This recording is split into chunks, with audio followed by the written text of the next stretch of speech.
Assalamualaikum warahmatullahi wabarakatuh. Ini acara kami persembahkan kepada teman-teman mahasiswa yang akan melakukan KKN TKWU dimanapun berada. Semoga kalian selalu ceria, sejahtera, dan saya kira sukses selalu. Pada kesempatan kali ini kita akan menjelaskan tentang etika, moralitas, dan pengembangan diri. Tetapi ini hanya title yang menurut saya yang paling bagus. Etika itu sebenarnya hanya sederhana kalau kita ini memahaminya, yaitu yang pertama, kehadiran kita, keberadaan kita itu nyaman untuk semua. Apakah itu untuk teman-teman kita, apakah itu untuk pembimbing DPL, pembimbing lapangan kita, ataukah dengan masyarakat. Kehadiran kita itu dianggap nyaman oleh mereka. Bagaimana kehadiran kita di tengah-tengah masyarakat itu bisa menyenangkan bagi masyarakat? Yang pertama, kita punya sikap, tutur kata, mungkin pertanyaan atau macam-macam itu di masyarakat tidak boleh to the point. Jadi di masyarakat itu harus ada basa-basi, harus ada momen-momen yang memang kita ciptakan atau memang momen-momen yang sudah ada lalu kita nimbrung di situ.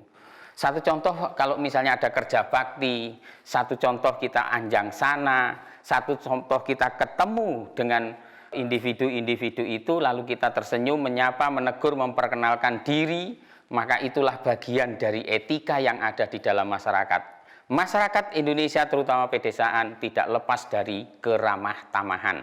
Sehingga kita ini, bagaimana caranya kita ini membuat diri kita itu seramah mungkin kepada masyarakat. Sehingga masyarakat itu tidak ada kecurigaan, tidak ada macam-macam. Sikap-sikap yang menunjukkan keramah tamahan itulah yang harus kita kedepankan ketika kita ini berhadapan dengan masyarakat.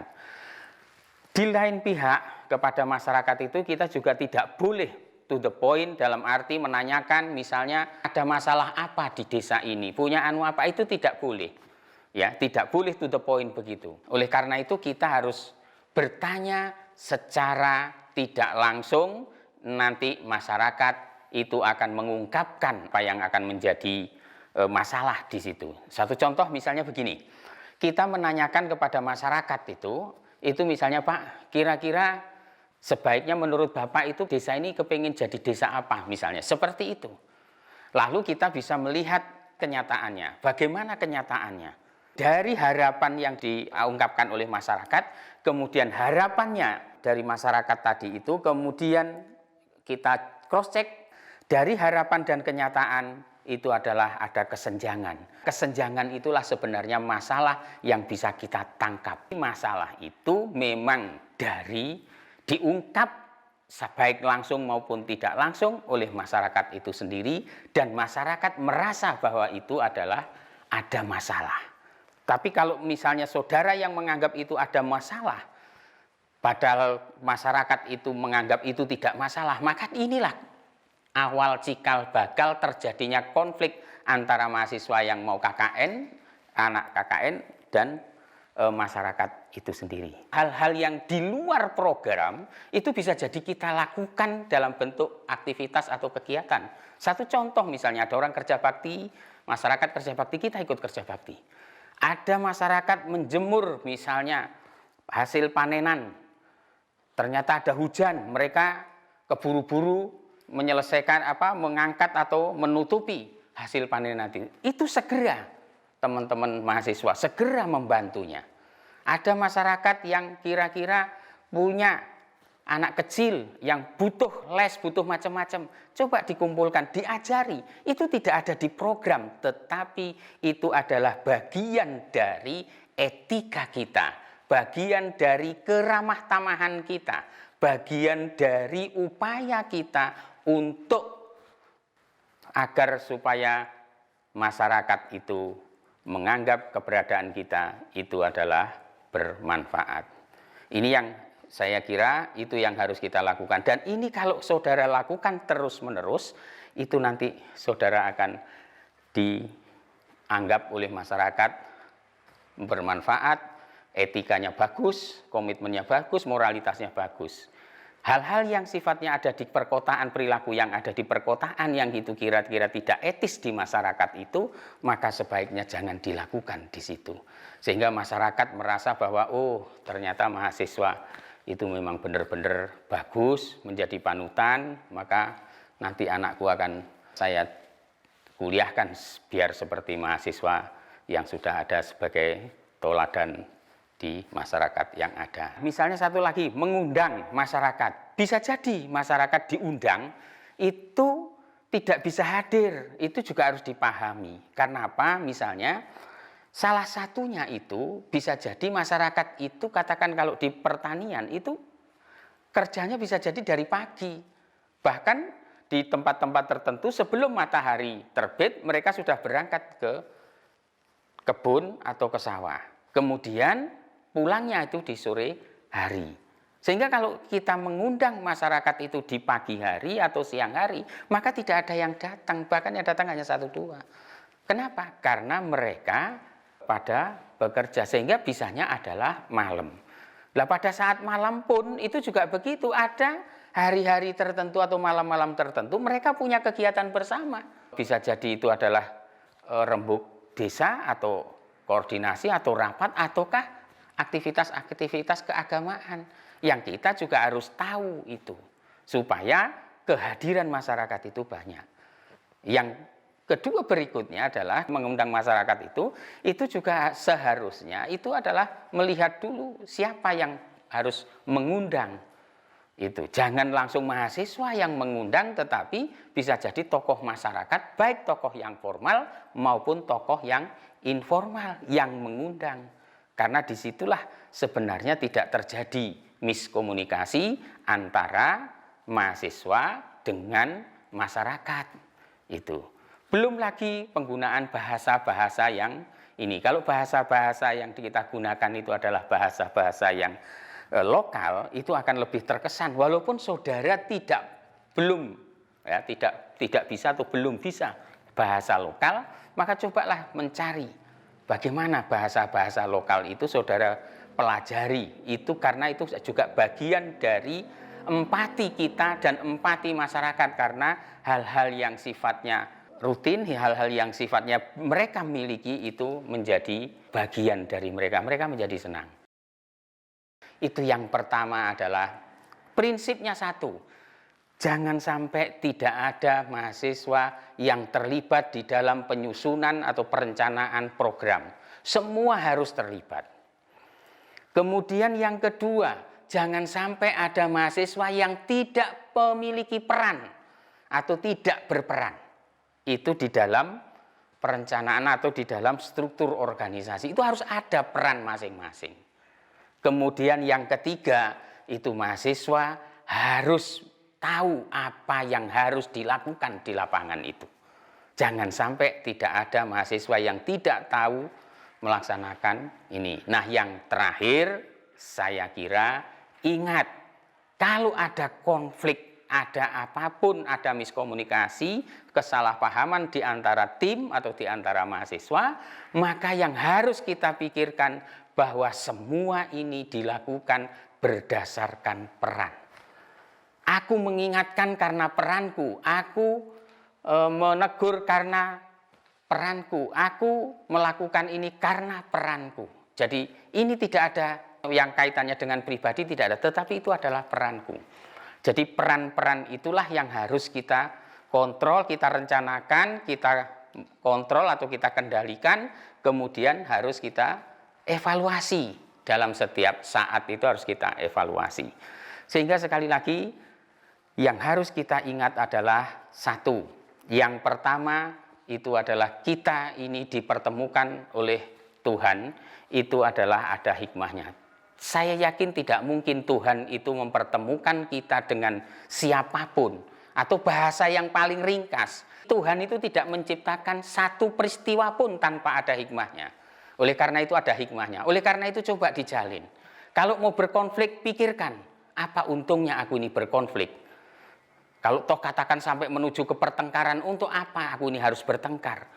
Wong kita ini dipertemukan dalam rangka mencari hikmah. Oleh karena itu, mari kita berkomunikasi dengan bagus, bersikap dan bergaul dengan bagus, agar hubungan kita itu adalah long life. Long life itu artinya sampai meninggal kita bisa menjalin komunikasi. Kemudian kembali kepada peran itu tadi, itu sebetulnya paling gampang itu menggunakan filosofi papan catur.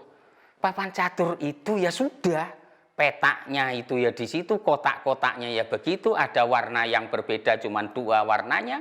Petak satu bisa jadi putih, petak satu bisa jadi hitam, itu warnanya cuma 2. Dan di masing-masing itu di depan itu ada pion, ada benteng, ada kuda, kemudian ada peluncur, atau ini kemudian ada menteri, ada perdana menteri lah begitu, ada raja. Itu perannya beda-beda.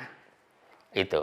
Lah peran beda-beda itu, maka satu sama yang lain kita menyadari peran yang berbeda itu, kemudian kita melaksanakan peran sesuai peran-peran kita. Kalau toh ada kesalahan, kekurangan macam-macam, diingatkan, maka cara menyadarinya adalah peran itu dasarnya, tidak yang lain gitu kan.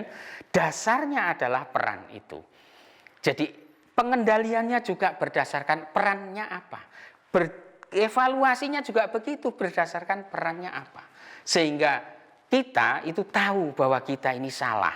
Sadar bahwa kita ini salah. Individu itu salah.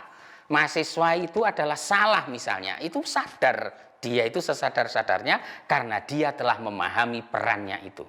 Ingat bahwa kita di masyarakat itu dalam rangka mendampingi atau apapun bentuknya, maka sekali lagi kita harus ada yang namanya kader. Jadi kader yang ada di masyarakat itu yang harus lebih diperankan agar nanti ketika mahasiswa itu meninggalkan tempat, maka kader itulah yang bertugas untuk melanjutkan segala sesuatu yang telah dicontohkan atau yang telah dikerjakan oleh mahasiswa selama di desa itu, sehingga keberlanjutan itu tetap ada. Syukur-syukur kalau komunikasi itu tetap ada, support itu tetap ada, baik support ide maupun support di luar ide, termasuk misalnya bantuan dana, bantuan macam-macam.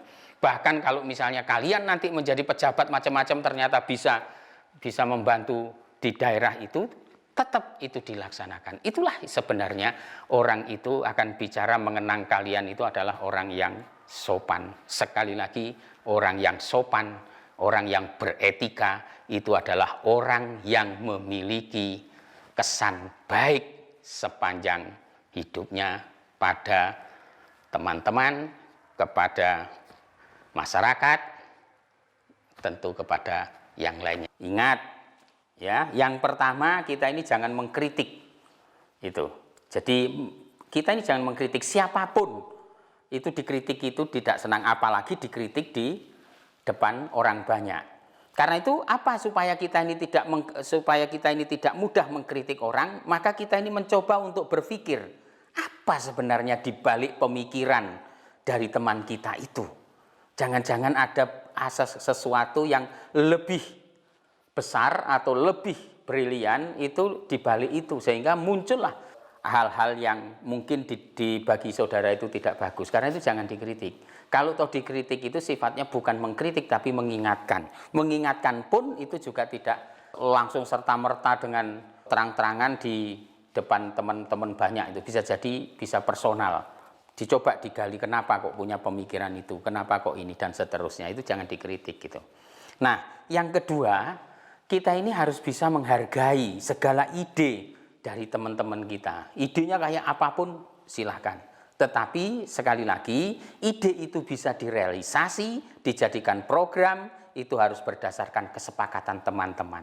Sejak awal teman-teman mahasiswa itu harus ada membuat namanya rule atau aturan main. Jadi aturan main itu disepakati dulu, sehingga nanti kalau misalnya ini kita pakai kesepakatan atau voting, kalau misalnya ide itu yang mana yang mau diambil, maka teman-teman harus bersepakat. Ketika itu yang sudah disepakati, maka teman-teman itu tidak boleh sakit hati dan seterusnya. Itu harus disampaikan di awal supaya aturan main teman-teman itu bisa jadi juga sudah tahu. Berikutnya adalah pekerjaan ini harus selesai. Selesai itu bisa jadi selesai tepat waktu, selesai tepat target, dan selesai tepat sasaran, dan selesai tepat biaya. Itu juga harus dipikirkan. Itu harus semua dilakukan. Saya kira, sekali lagi saya tekankan itu adalah bahwa saudara KKN itu adalah juga dalam rangka memasarkan diri. Oleh karena itu tunjukkan kemampuan saudara yang terbaik, baik kepada sesama teman, kepada dosen pembimbing, maupun kepada tokoh-tokoh masyarakat. Karena sekali lagi, semua tindak tanduk perilaku kalian itu akan diperhatikan. Mereka akan merasa membutuhkan apa yang saudara miliki. Karena orang hidup yang dikatakan sopan itu adalah orang yang bermanfaat baik bagi diri sendiri, orang lain maupun alam semesta. Kalau tidak bermanfaat bagi diri sendiri, orang lain dan alam semesta, maka orang itu adalah orang yang paling tidak sopan di dunia ini. Saya kira itu, mudah-mudahan apa yang telah saya sampaikan ini bermanfaat. Wabillahi taufiq wal hidayah. Wassalamualaikum warahmatullahi wabarakatuh.